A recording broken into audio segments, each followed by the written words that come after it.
Good morning, I'm Brad Reed, Superintendent of Schools here in Great Bend, and today I'm at Eisenhower Elementary.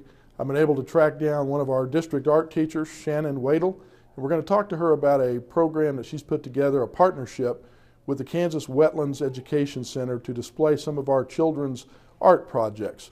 So welcome to another edition of Supe Talk.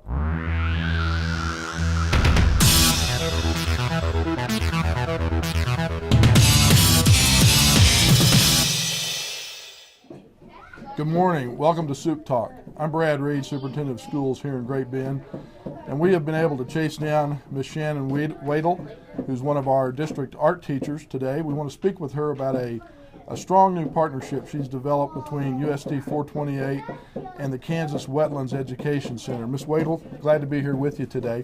Good to have you. Can you tell us a little bit about, tell the parents and the community a little bit about the partnership that you developed between USD 428 and the Kansas Wetlands Education Center? It's related to nature-themed art that our K through 6 students are doing, and periodically we're going to have a display out at the Kansas Wetlands Education Center so that student art that's related to nature can be shown out there. Now, what groups will that include? What age groups of kids? It can relate to any of the students that we have, so that would be kindergarten through 6th grade, and it will relate to specific projects that we're doing with those age groups.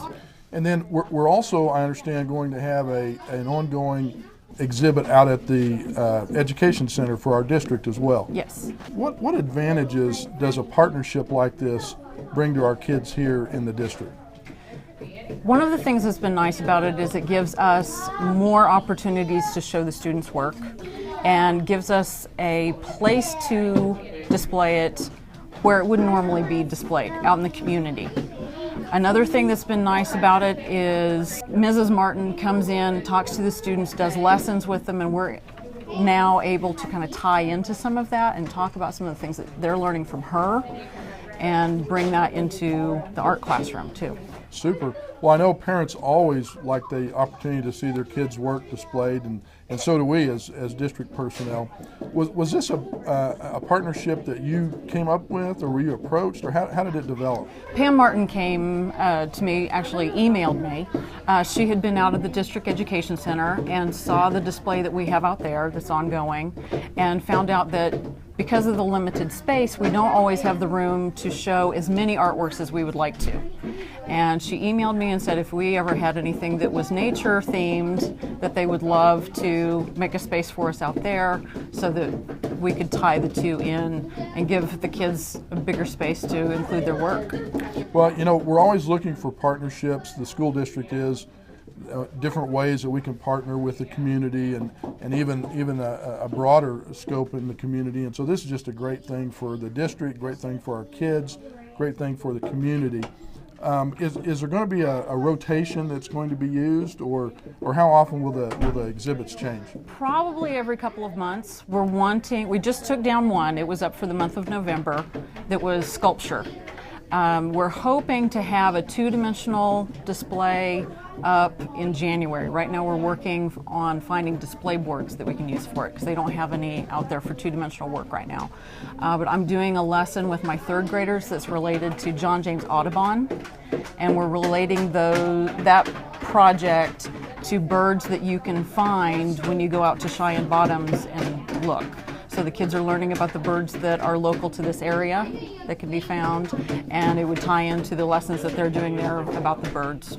Well, I'm glad you mentioned Cheyenne Bottoms, because that's another great resource that we have here locally to use for the overall education of our kids. Now, we talk a lot in education about what we're doing with math and science and English and so forth. We don't talk as much about the arts. Can you give the parents and the community a feel for what value art and the arts in general bring to our curriculum? Okay.